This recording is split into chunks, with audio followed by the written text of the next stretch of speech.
Van der Waals force, actually ये van der Waals force एक force of attraction है। कहाँ लगता है बताएंगे, क्यों लगता है ये भी बताएंगे। अगर वंडरवॉल फोर्स ऑफ अट्रैक्शन की बात करें तो हाइड्रोजन बॉन्ड जो होता है, हाइड्रोजन बॉन्ड क्या है, एक तरह का फोर्स ऑफ अट्रैक्शन ही है। हाइड्रोजन बॉन्ड क्या है, एक तरह का फोर्स ऑफ अट्रैक्शन ही है। Hydrogen yes sir. बॉन्ड ज्यादा स्ट्रॉन्ग फोर्स होता है वंडरवॉल फोर्स के रिस्पेक्ट में। जनरली जनरली ये ट्रू है, एक्सेप्शनली एक्सेप्शन हो सकता है, और जनरली ये ट्रू है। अब जरा गौर करो, अब वंडरवॉल फोर्स है क्या उसको हम 2-3 मिनट या 5 मिनट बाद बताएंगे। पहले वंडरवॉल फोर्स क्या है, फोर्स ऑफ अट्रैक्शन है, और ये लगता क्यों है।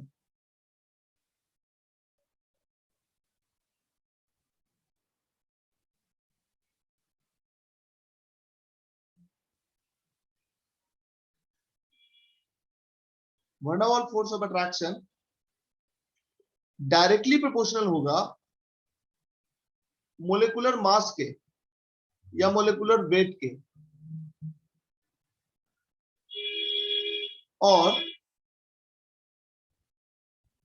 डायरेक्ट मतलब क्या हुआ, मोलिकुलर मास ज्यादा या मोलिकुलर वेट ज्यादा तो वंडरवॉल फोर्स ऑफ अट्रैक्शन ज्यादा।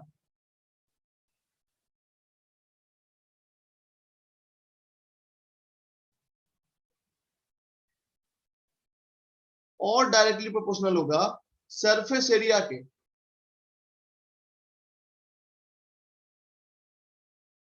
सरफेस एरिया के क्या क्या लिख दिया, इतना कुछ समझ नहीं आया। देखो, अगर हम बात करें हीलियम, नियॉन, आर्गन, क्रिप्टन, इसमें सबसे ज्यादा मोलिकुलर मास किसका है? क्रिप्टन। क्रिप्टन का। और अगर जेनन लिख दिया तो जेनन का मोलिकुलर मास ज्यादा। तो होता यस क्या है, होता क्या है, हमने बताया था पिछले लेक्चर में कि वाटर का एक मॉलिक्यूल है, ये वाटर का एक मॉलिक्यूल दूसरे वाटर मॉलिक्यूल के साथ, ये वाटर मॉलिक्यूल तीसरे वाटर मॉलिक्यूल के साथ, ये सब एक दूसरे के साथ कैसे जुड़ा होता है, कौन सा बॉन्ड होता है यहाँ पे? Hydrogen bond. हाइड्रोजन बॉन्ड होता है ना। अच्छा, यस हाइड्रोजन बॉन्ड एक पर्टिकुलर कंडीशन में लगे। पर्टिकुलर कंडीशन मतलब तब जब हाइड्रोजन कोई हायर इलेक्ट्रोनेगेटिव एटम से जुड़ा रहे। अच्छा, इन मोलेकुल्स के बीच में एक और फोर्स काम करता है, एक और फोर्स ऑफ अट्रैक्शन काम करता है, वंडरवॉल फोर्स ऑफ अट्रैक्शन। अब ये जो वंडरवॉल फोर्स ऑफ अट्रैक्शन है, ये मास पे डिपेंड करता है। सही बोले तो मास पे डिपेंड नहीं करता, ये सरफेस एरिया पे डिपेंड करता है। लेकिन हर केस में सरफेस एरिया देख पाना आसान नहीं होता है। सरफेस एरिया मतलब क्या भाई, H2O है तो ऐसा होगा ना, H2O ऐसे ही ना होगा। H2O एक ऑक्सीजन के साथ 2 हाइड्रोजन जुड़ा होगा, तो ये हो गया H2। तो इस H2O का सरफेस एरिया कुछ होगा। सरफेस एरिया मतलब ये सब एरिया को जोड़ोगे तो कुछ सरफेस एरिया आएगा ना।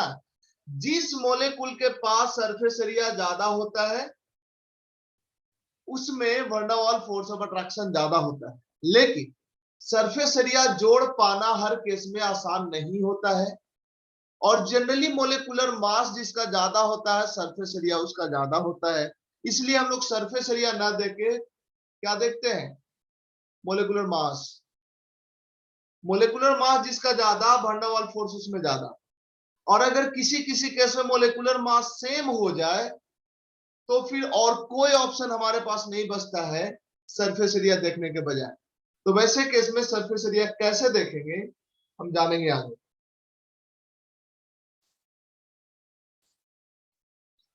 देखो, अगर हीलियम, नियॉन, आर्गन, क्रिप्टन, जेनन की बात करें तो सबसे ज्यादा ये इसमें किसी में भी हाइड्रोजन बॉन्ड है?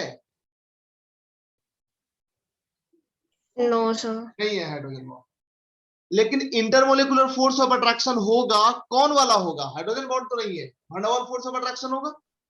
Yes, sir. Wonder Waals force of attraction,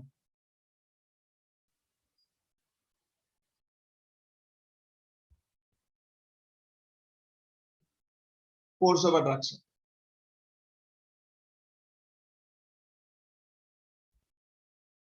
किसमें सबसे ज्यादा होगा?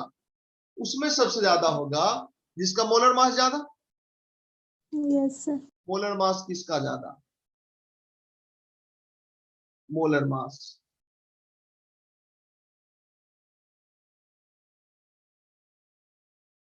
मोलर मास जिसका ज्यादा, एक्सपेक्टेड है कि उसमें सरफेस एरिया ज्यादा होगा। अब देखो, सरफेस एरिया ज्यादा, सरफेस एरिया ज्यादा तो क्या होगा? फोर्स ऑफ अट्रैक्शन ज्यादा होगा। कौन सा force of attraction? Van der Waals force of attraction. ये van der Waals force of attraction कैसा है? इंटरमोलिकुलर फोर्स ऑफ अट्रैक्शन है। मतलब एक वेसल में जेनन है, जेनन एटम, जेनन एटम, जेनन एटम, इन सब के बीच में भी फोर्स ऑफ अट्रैक्शन काम करता है। हाइड्रोजन बॉन्ड नहीं काम कर रहा, हाइड्रोजन बॉन्ड नहीं है यहाँ पे force of attraction. Van der Waals force force of attraction है जो हाइड्रोजन बॉन्ड से जनरली कमजोर होता है।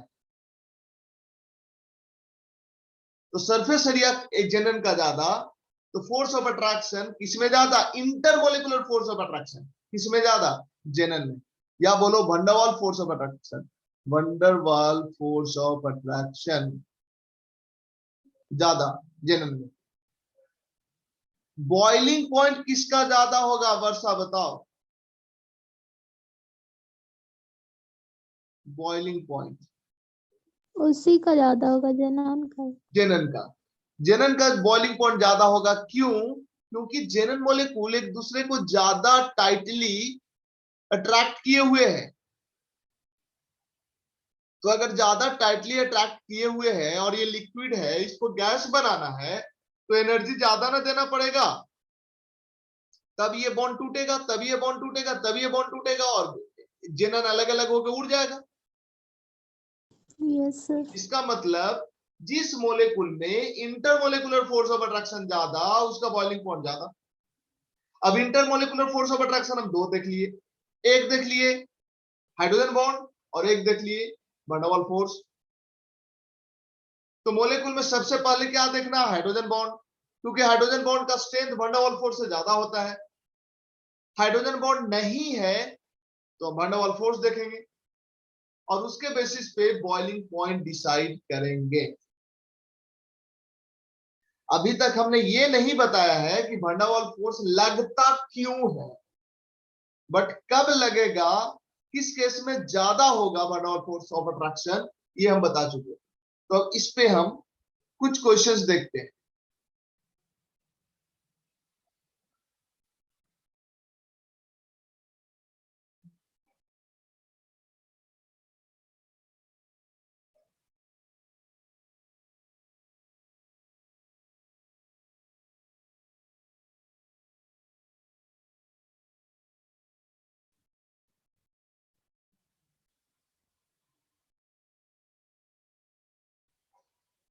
देखो, लेकिन हमको थोड़ा ज्यादा जगह चाहिए, नहीं चाहिए ज्यादा जगह। देखो, अगर हम F2 की बात करें, F2, Cl2, Br2, I2, ये सब में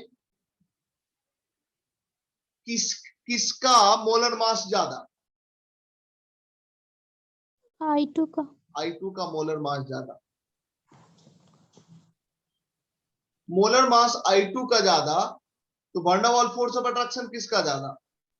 I2 का है। Wonder Waals force of attraction.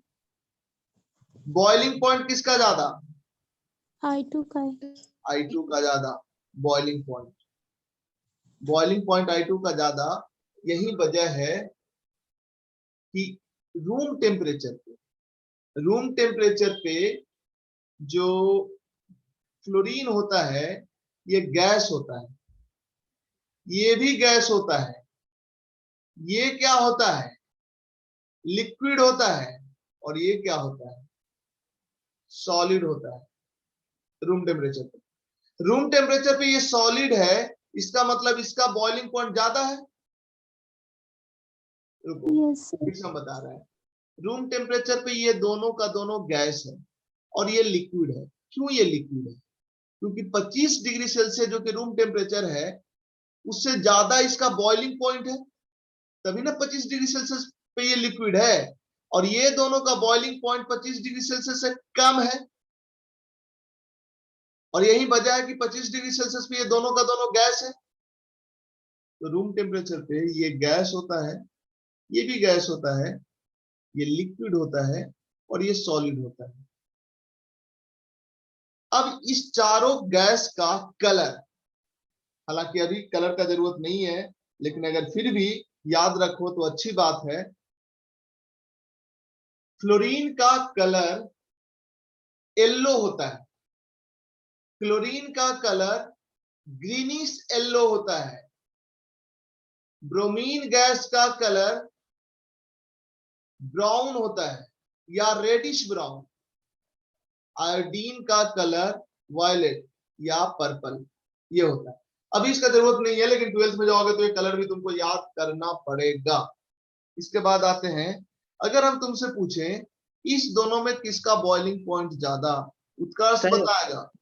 Sir एक बार फिर से कलर बता दीजिए ना, आवाज आपका कट रहा था। फ्लोरीन का कलर येलो, क्लोरीन का कलर ग्रीनिश येलो, ब्रोमीन का कलर रेड या रेडिश ब्राउन, कई जगह पे ब्राउन भी मिल सकता है, रेड भी मिल सकता है, रेडिश ब्राउन भी मिल सकता है, तीनों में से कोई लिखो सही है। आयोडीन का कलर पर्पल या वायलेट। अगला क्वेश्चन उत्कर्ष ठाकुर बताएगा, O2 और S8 किसका बॉइलिंग पॉइंट ज्यादा?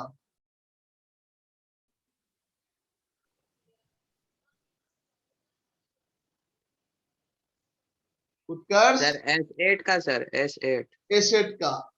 क्यों? क्योंकि हाइड्रोजन बॉन्ड तो किसी में नहीं है सर, लेकिन वन डाबल फोर्स है। वन डाबल फोर्स तो हर मोलेकुल में होता है जिसका भी मास है, और S8 का मास ज्यादा हो जाएगा ऑक्सीजन के रिस्पेक्ट में, O2 के रिस्पेक्ट में, इसलिए उसका बॉइलिंग पॉइंट ज्यादा। उत्कर्ष ही बताएगा CH4 CH3 CH2 CH3 CH3 CH2 CH2 CH2 CH3, इस तीनों में किसका बॉइलिंग पॉइंट ज्यादा होगा उत्कर्ष? सर लास्ट वाला लग रहा है सर। बॉइलिंग पॉइंट सिंपल है, मतलब मोलिकुलर मास देख लेंगे, है ना। चलो अब देखते हैं एक और मोलिकुल, लेफ्ट साइड वाला मिटाते हैं।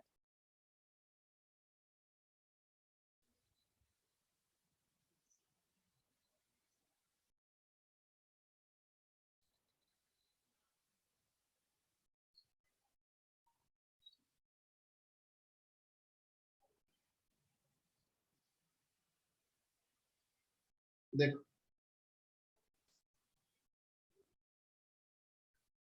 ये समझता है उत्कर्ष से क्या लिखा हमने, और ये क्या लिखा, नहीं समझता है। देखो ऑर्गेनिक केमिस्ट्री में जब इथेन लिखना हो, इथेन इथेन तो इथेन ऐसे लिखता था ना, CH3 प्रोपेन, ये कैसे लिखता था, CH3 CH2 CH3। Butane CH3 CH2 CH2 CH3 ऐसे लिखता था। इसको एक और Yes, तरीका से लिखा जा सकता है, देखो कैसे। बस ऐसे कर दो, बस हो गया। ये ऐसे कर दो और ये ऐसे कर दो। मतलब इसका हर कॉर्नर और टर्मिनल को कार्बन मान लो। इसमें कितना कार्बन? 2। 2 कार्बन। और ये कार्बन इस कार्बन के साथ बॉन्ड बनाए हुए हैं, और यहाँ पे Yes, कुछ भी नहीं दिखाया हुआ है, मतलब उसको हाइड्रोजन से कंसीडर करो। इस कार्बन के साथ कितना हाइड्रोजन जुड़ा है? 3 हाइड्रोजन। 3 इस कार्बन के साथ 3 हाइड्रोजन। ये कार्बन है, कार्बन है, कार्बन है, इसके साथ कितना हाइड्रोजन जुड़ा है? सर 3 इसके साथ 2 2, इसके साथ 3 गुड, इसके साथ 3 2 2 3। है ना। तो इसको इस तरह से रिप्रेजेंट किया जाता है, इसको ऐसे, इसको ऐसे। अगर कहीं पे इथीन हो, इथीन, इथीन, इथीन कैसे लिखते थे? CH2 double bond CH2। इसको सिंपली ऐसे लिख दिए, हो गया।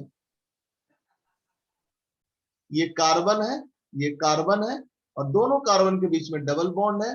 मतलब इस कार्बन के साथ 2 हाइड्रोजन जुड़ा होगा और इस कार्बन के साथ 2 हाइड्रोजन जुड़ा होगा। इथीन, प्रोपीन, प्रोपीन, प्रोपीन कैसे लिखोगे? CH3 CH double bond CH2। इसको लिख दोगे तुम इस तरह से। इसके साथ 3 हाइड्रोजन जुड़ा है, इसके साथ कितना हाइड्रोजन जुड़ा है? 1 1, और इसके साथ 2। 2। ओके, समझ लो।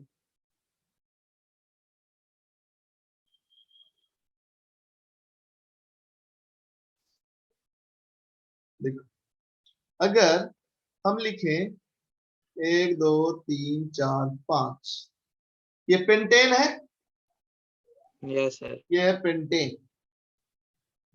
इसी का आइसोमर बना देते हैं। देखो,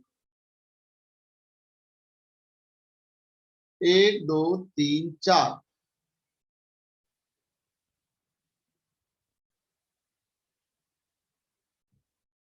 सबका फार्मूला सेम है कि नहीं है? C5H10, C5H10, C5H10, सब C5H10।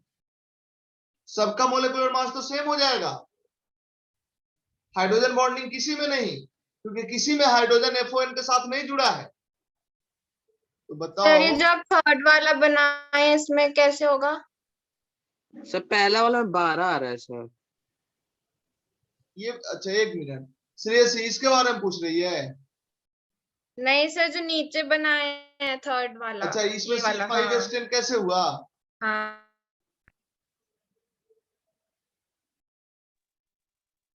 ये देखो, एक कार्बन। हाँ, पहले सर बताने 12 दो ना वो एक तो सर एक। C5H10 में से C5H12 आ रहा है पहला वाला। यस सर, सारा में ये, वही अरे सब में ये 10 नहीं लिखे, गलत लिखे हैं भाई, सब में 12 ही होगा। यस हाँ सर। सर, वही सब हो 12 गया। होगा, समझा। गलती से एल्कीन का फार्मूला लिखा गया है। सब C5H12 ही होगा।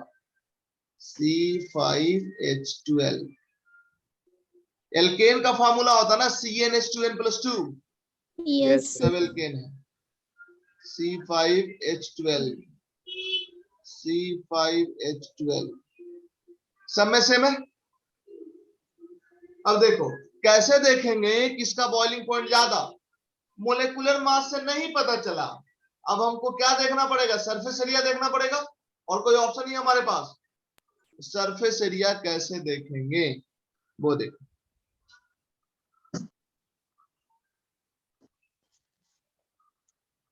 देखने से तो पहले वाले का ज्यादा लग रहा है। पहले वाले का ज्यादा लग रहा है नहीं?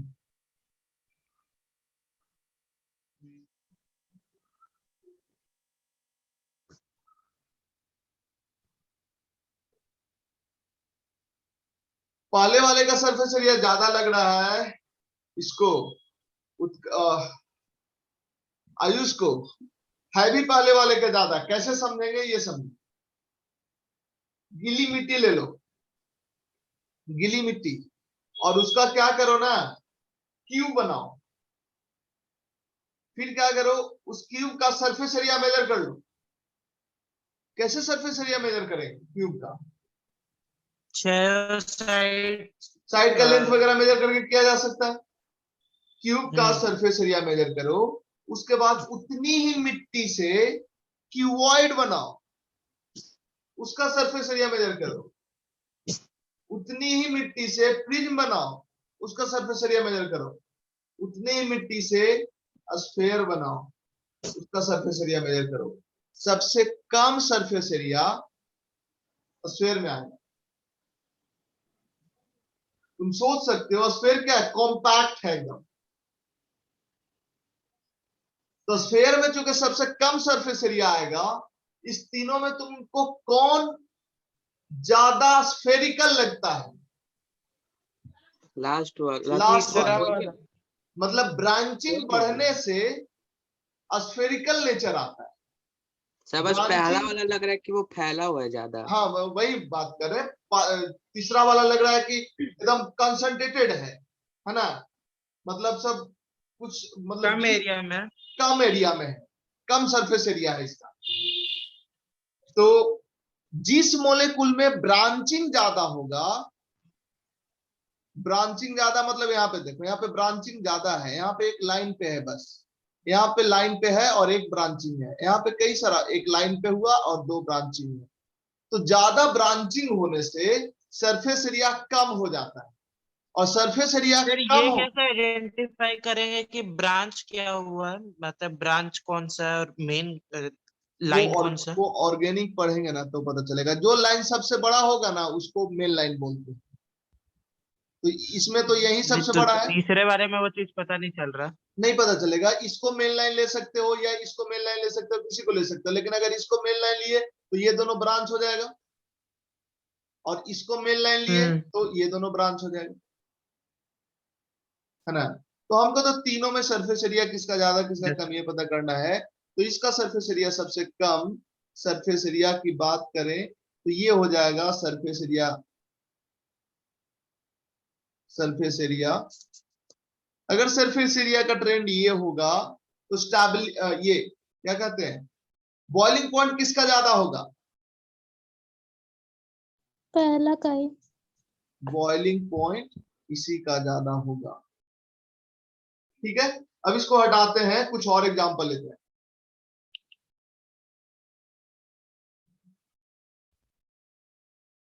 सर एक ही मॉलिक्यूल का अलग अलग बॉइलिंग पॉइंट, एक ही मोलेकुल है?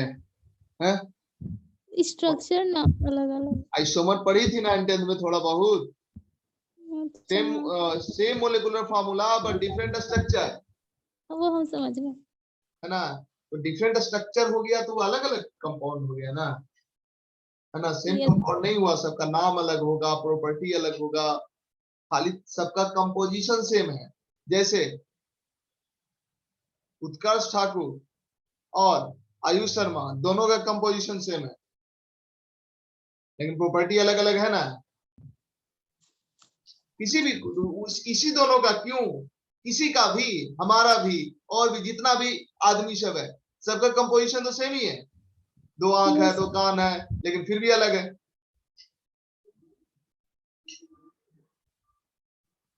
इसको हटा रहे हैं, देखो CH4, ये तुमसे पूछा जाएगा पक्का। CH4 कार्बन के नीचे होता है SiH4, SiH4, इसके नीचे होता है GeH4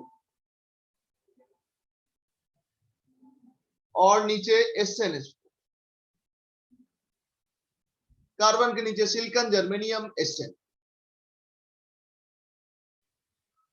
इसके इसके बगल में आ जाओ,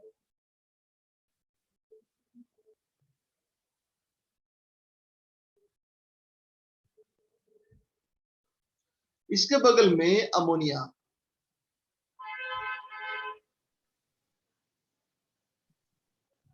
अमोनिया। नाइट्रोजन के नीचे कौन होता है? फास्फोरस। कोरस इसके नीचे आर्सेनिक। आर्सेनिक। इसके नीचे एंटीमनी। बिस्मत नहीं कहेंगे? बिस्मत को भी लिख सकते हो, BiS3 लिख सकती हो नीचे, बिल्कुल नीचे होता है। और एसिड के नीचे भी तो सर लेड भी तो लिख सकते हाँ, हैं। लेड भी लिख सकते हैं। नाइट्रोजन के नीचे, नाइट्रोजन के बगल में कौन? ऑक्सीजन। ऑक्सीजन। ऑक्सीजन। ऑक्सीजन मतलब H2O। H2O के नीचे H2S। सल्फर H2SC OH2 लिख सकते हैं। He। लिखो ना भाई। H2TE।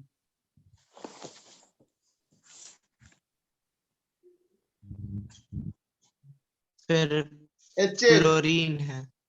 HCl, Cl HBr, HI, है ना? अब तुमसे पूछा जाए कि बताओ CH4 SI, ये कहाँ गया? ये सब में किसका बॉइलिंग पॉइंट ज्यादा? SNH4 का। CH4 SiH4 GeH4 and SnH4, किसका बॉइलिंग पॉइंट ज्यादा? देखना पड़ेगा पहले वैन डर वाल्स फोर्स या हाइड्रोजन बॉन्ड। हाइड्रोजन बॉन्ड ज्यादा स्ट्रॉन्गर होता है, इसलिए जनरली, इसलिए पहले हाइड्रोजन बॉन्ड को देखना होगा। लेकिन हाइड्रोजन बॉन्ड इस चारों में से किसी में नहीं है। हाइड्रोजन बॉन्ड क्या? CH4 SiH4 GeH4 SnH4 किसी में है हाइड्रोजन बॉन्ड? उत्कर्ष नहीं No, लग sir. रहा। नहीं है। हायर इलेक्ट्रॉनिक तो वैन डर वाल्स फोर्स देखना पड़ेगा। वैन डर वाल्स फोर्स किस में ज्यादा है? SNH4 में। SnH4 में वैन डर वाल्स फोर्स ज्यादा है। Van der Waals force of attraction SnH4 में ज्यादा है। तो बॉइलिंग पॉइंट किसका ज्यादा होगा? उसी का। इसी का। तो बॉइलिंग पॉइंट का ट्रेंड यही हो जाएगा। और दिस बॉइलिंग पॉइंट किस पे डिपेंड करता है? इंटरमोलिकुलर फोर्स ऑफ अट्रैक्शन पे। सेम चीज पे डिपेंड करता है मेल्टिंग पॉइंट जनरली। तो बॉइलिंग पॉइंट का जो ट्रेंड होगा वही मेल्टिंग पॉइंट का ट्रेंड होगा।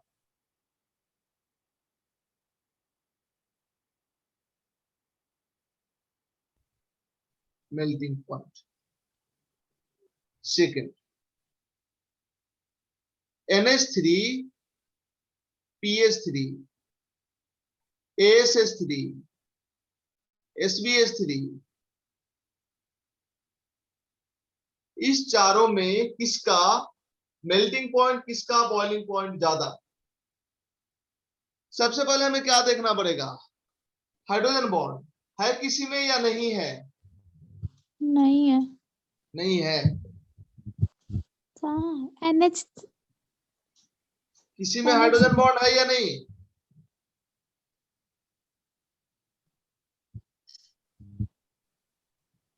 yes sir. है ना हाइड्रोजन बॉन्ड इसमें? Yes sir. Higher electronegative atom से जुड़ा हुआ है ना हाइड्रोजन। इसका मतलब बॉइलिंग पॉइंट और मेल्टिंग पॉइंट किसका ज्यादा होगा? NH3 का। NH3 के बाद कौन होगा?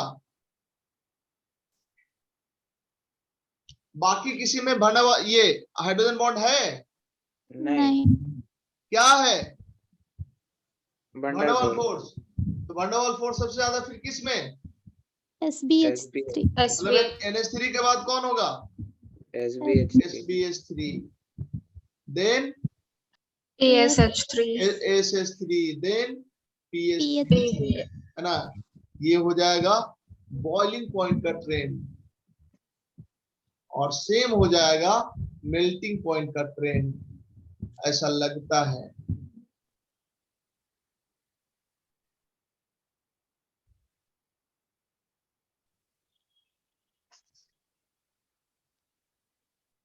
Next, water H2S H2S CH2TE, boiling point का ट्रेंड बताओ। फिर H2O में सबसे ज्यादा होगा ना? H2O में सबसे ज्यादा, क्योंकि H2O में हाइड्रोजन बॉन्ड है। Then H2TE. H2TE H2TE, H2TE, then H2 H2SE, SE और देन H2S, H2. है ना। ये बॉइलिंग पॉइंट का ट्रेंड हुआ और मेल्टिंग पॉइंट का ट्रेंड भी यही होगा।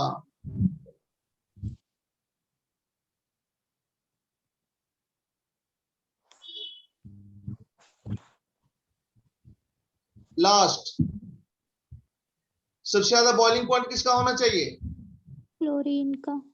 HF बोलो, फ्लोरीन नहीं, फ्लोरीन अलग चीज है, HF अलग चीज है। HF के बाद कौन? H HI, HI, HBr, HBr, HCl. एक मिनट। अच्छा, HF, HI, HBr, HCl, okay. ये है मेल्टिंग पॉइंट का या बॉइलिंग पॉइंट का trend. Boiling point, melting point का ट्रेंड भी क्या एक्सपेक्टेड है? सेम होगा, HF, HI, HBr, HCl, melting point, है ना। अब जरा समझना, इसमें दो जगह एक्सेप्शन है। केमिस्ट्री है, एक्सेप्शन तो आएगा। देखो कहाँ एक्सेप्शन है। ये बिल्कुल सही है, इसमें कोई दिक्कत नहीं, दोनों सही। ये भी बिल्कुल सही है। देखो कौन कौन सही है बताते हैं, कहाँ गलती है। ये सही है, ये सही है, गलती कहाँ है? इसमें गलती है। सर हमको डाउट हो रहा था सारा सही कैसे हो रहा है। और लास्ट वाले में इसमें गलती है ना। ध्यान देना, मतलब तुम ये समझो इसमें कोई एक्सेप्शन नहीं। टाइम भी हो रहा है, ये स्टार्ट हो जाएगा। देखो इसमें कोई गलती नहीं, कोई एक्सेप्शन नहीं, इसमें कोई एक्सेप्शन नहीं, इसके बॉइलिंग पॉइंट में एक्सेप्शन है और इसके मेल्टिंग पॉइंट में एक्सेप्शन है, बस।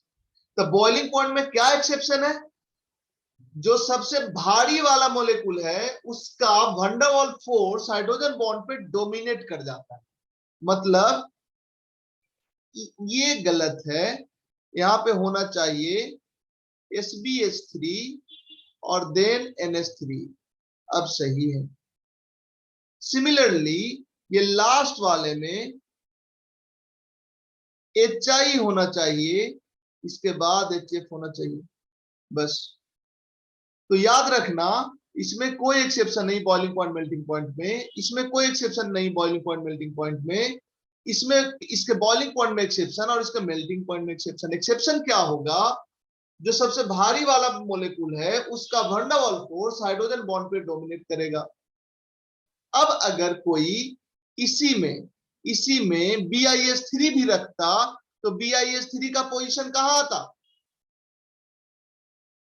बॉइलिंग पॉइंट मेल्टिंग पॉइंट में सबसे आगे।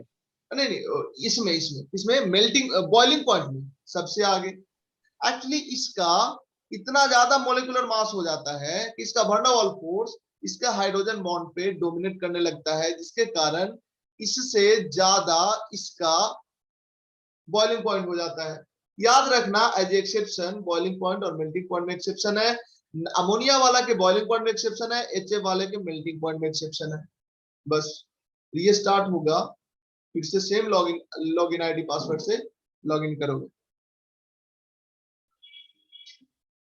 ये पूछा जाएगा 12th में, एक्चुअली इसके बारे में पढ़ना है डिटेल में, लेकिन केमिकल बॉन्डिंग में चूंकि हाइड्रोजन बॉन्ड पढ़ रहे हैं, वैन डेर वाल्स फोर्स पढ़ रहे हैं, तो वहां पे ये एग्जांपल बताना जरूरी लगता है।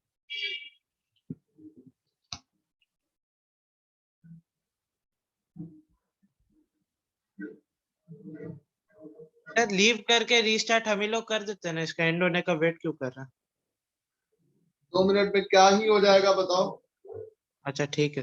2 मिनट भी नहीं, 10 सेकंड में।